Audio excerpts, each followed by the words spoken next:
What's up everyone, John from Beyond ARTV. It's time for another episode of 7 on Sunday. Here in the United States, we are right smack in the middle of autumn, the season where the leaves change and things rearrange and we prepare for those harsh winter months. And for that time period, there's always comforting music. There's always something that just really seems to go with the changing of those leaves and the changing of momentum and pacing in your life. You start spending more time indoors, which might mean more time with your turntable. And I personally own the majority of these records that I'm going to be counting down today on vinyl, and it's something that I like to throw on either the turntable or maybe a CD or an MP3 in the car, something that really just provides kind of a comforting feel, an embrace. And it's a weird sense for maybe some of these albums, but today I'm going to be counting down my 7 favorite albums that I feel like are absolutely perfect for the season of fall. The majority of these records are pretty well known, but you guys probably won't know all of them, especially if you're looking to branch out into some new territories, try out some new things.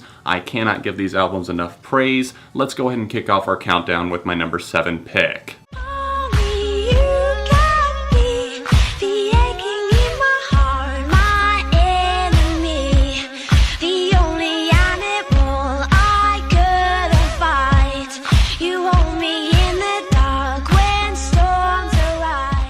I remember when Halcyon came out in 2012. It was something that was totally unexpected for me. I had been a fan of Ellie Goulding in the past with her album Lights, but it had never caught my attention like this. And boy, was I hooked after Halcyon. And unfortunately, this has still been her peak for me. Who knows? Maybe she'll top it again some days. But I love the dark, brooding feel on this. It's perfect for the changing of these seasons that's going on. Some of these are just kind of icy, not quite wintry, I don't feel like. Maybe in some parts, like Don't Say a Word, you could say that that song just crystallizes one right there. But that's a perfect example of how it just guides you into this album. 47 minutes on the standard edition of Halcyon. That's really the version that I prefer, not the Halcyon Days that has so much material packed into it, but that's the album that I'm really giving a recommendation to, the standard edition here. There's everything from that to Figure 8, which is one that came at a time of the dubstep revolution, and I kind of miss that in pop music, to be quite honest. It's something that just brought a lot of life to these tracks, and it starts off kind of small, and she's talking about how,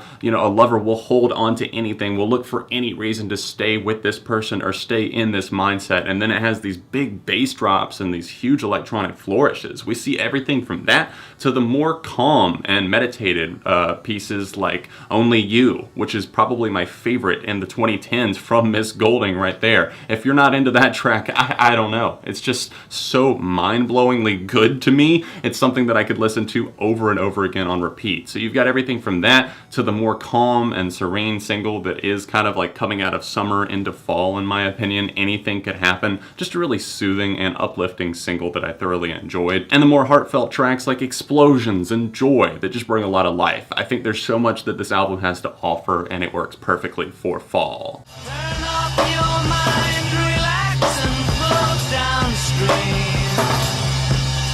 It is not dying. It is not dying. My number 6 pick comes from none other than the legends themselves, the Beatles. Revolver is the name of the album. 1966 was the year, and this was at the height of their popularity. This album, I feel like, does get a bit overlooked in terms of just reflecting on the Beatles' discography. I don't know why, but I've been coming back to this album especially a whole lot this season of fall. I've just really been coming back to it the last few weeks especially. It's something that I'm really connecting with. There's a certain creative aspect and flair to it that keeps drawing me in. And I know some might say, oh, this is more of a spring album for me, or a summer album, and I can especially see that with one like Revolver because it didn't come out in the fall. Not that the quarter the album is released in defines the material on the album, but the majority of my picks on this list were released during fall months, and this one is an exception. It came out August 5th of 1966, I believe it is. And I see the material on here as just something that I'm really thoroughly connecting to. They were adding in sitars and some other different vibes to their music. It almost gives me this vision of just like sitting by a campfire, singing along to some of these songs, especially probably my favorite Beatles song of all time being on this record, Tomorrow Never Knows. I fucking love this song. I just, like I said, I just picture just singing it along with friends, swaying, maybe roasting some marshmallows or something like that, and it's just very thought-provoking, especially with the musicality of the track. It's weird, it's out there, and it's when the Beatles were going through their psychedelic phase. With understanding,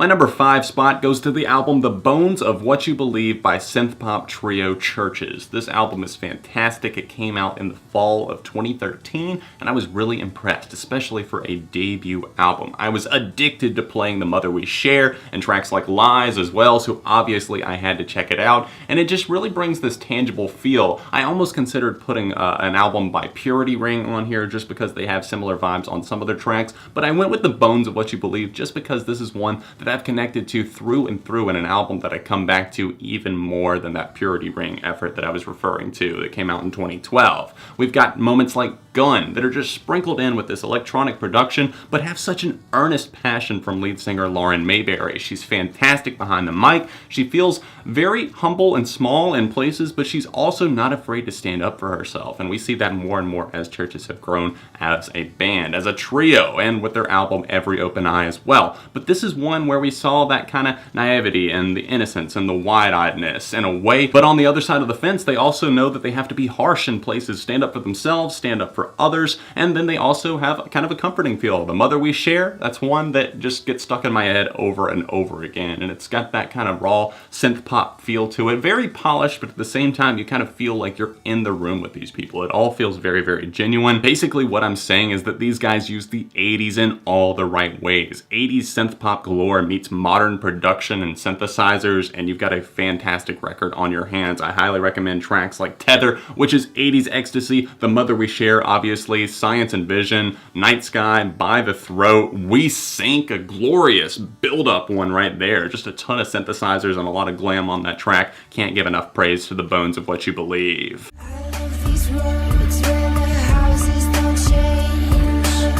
where we can talk like there's something to say. I'm glad that we stopped kissing the tar on the highway. We move in the tree streets. I like it if you stay. I don't think any of us really saw the intellectual being that was Lorde back in 2013, at just 16 years old, providing such smart commentary on the world around her. Her upcoming fame, the producers surrounding her, the record deals, her friends, and just rural life in a small country. Lorde is from New Zealand, and a lot of these songs really paint the perfect picture of driving with someone, escaping, like 400 Lux, for example. We see the swaying synthesizers created by Joel Little, her producer, and all of these songs on the standard edition of this album were just Lorde and the producer in a room knocking out these songs, putting her thoughts from her mind to pen and paper, then to tape, and we see that rolling out in such perfect fashion. You guys probably all know the huge hit from this thing, Royals, just a very snappy, snazzy tune, very cleanly produced, and it's surprising to me that this blew up in the summer. It feels like much more of a fall, winter tune, but I'm not gonna be angry at the fact that Lorde blew up. I think she's an insanely talented vocalist, and I really like the production choices that she has. Her music fits her, and it all has just this flowing feel to it. All of these songs feel so connected to each other. You can't have one without the other, and why I still stand behind my 5 out of 5 rating that I gave this debut album. Everything from Tennis Court,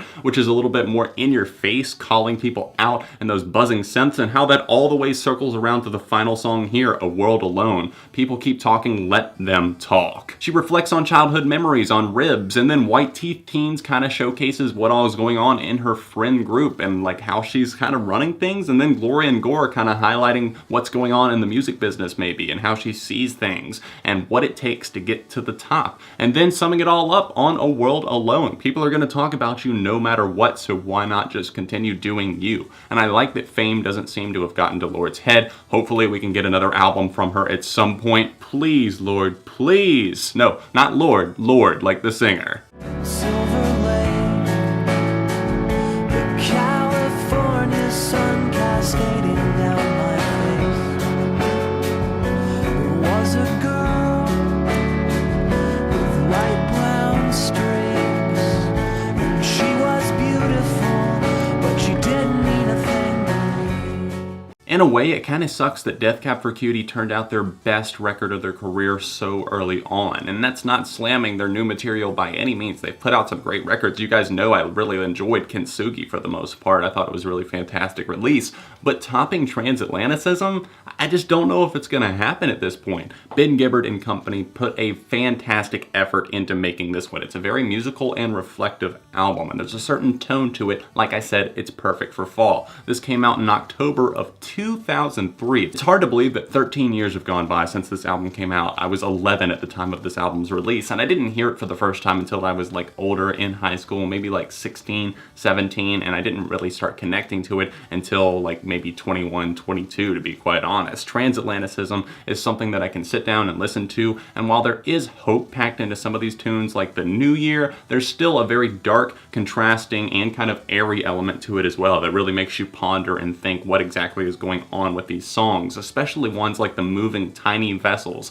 which sees a guy that just doesn't feel anything for this girl anymore. He's trapped. He doesn't know how to get out of this relationship that he's kind of succumbed to, and he doesn't know what his next move is, so he's sitting around calculating. I love tracks like that, and even towards the end of this record, things get really, really good with like Death of an Interior Decorator and We Looked Like Giants. When the world means nothing to me, another's arms, another's arms.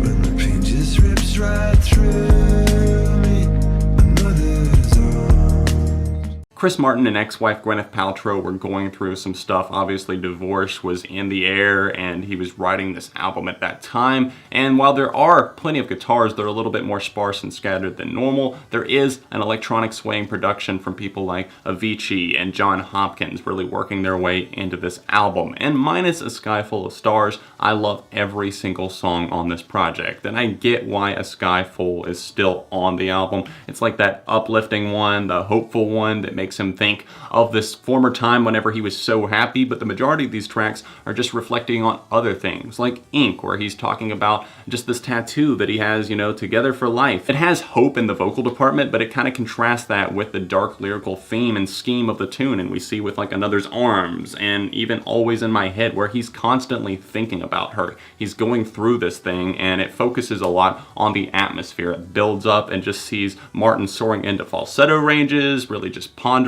His heart and head poured into this album, and I fucking love that. Take me out tonight. The ship of fools will not well sail. My iron stone around my neck, be my breath. There's nothing I wouldn't give. I'm sure a lot of you guys saw this one in the thumbnail and instantly knew it was going to be at number 1 on my list, but of course it has to be. I'm not going to spend a ton of time talking about it just because I do talk about Brand New so much, and they've hit number 1 on 7 on Sunday on several occasions, but The Devil and God Are Raging Inside Me came out 10 years ago now, almost 10 years to the day, and I can't help but just say, God, this is one of the fucking best albums that has ever been created. In fact, it's my 3rd favorite album of all time, and I'm going to highlight briefly why I love it so much and why it fits the fall mood. It's fall mood because it's so reflective and almost kind of pensive in a way. It's something that makes you sit back and reflect on the story of these songs. They're sitting down reflecting on everything from stories of their own lives to stories of other people's lives, like on Limousine, the poor little flower girl that was killed by a drunk driver after her family was hit head on and just she was thrown from the car and decapitated. It's absolutely just kind of gut-wrenching to talk about in a way because some of these songs are so personal and cut like a dagger. You've got things like that, and then Degausser, this one that just has so much fury in it and just kind of sees an unstable person mentally. And Not the Sun, a brighter moment. Luca, Handcuffs, one that goes and strips it down to the acoustics but still has a huge swell and an important message to it.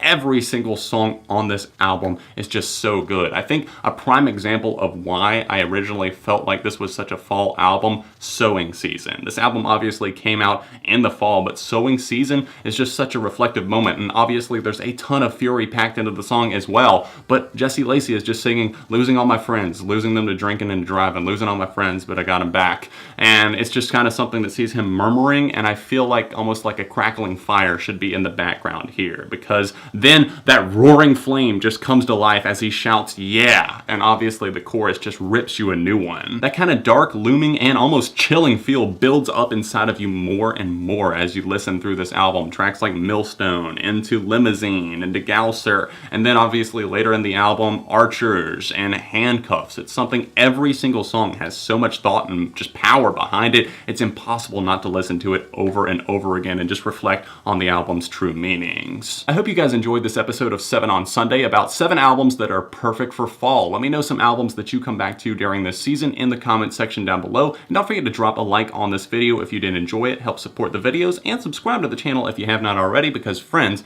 they'll let friends go unsubscribe. If you'd like to connect with me, find me over here on my social media accounts. I'm on Twitter, Instagram, Facebook, and of course, if you'd like to help the videos keep coming, you can support on Patreon as well. Other than that, I will see you guys very soon for another episode of 7 on Sunday and more videos right here on Beyond ARTV.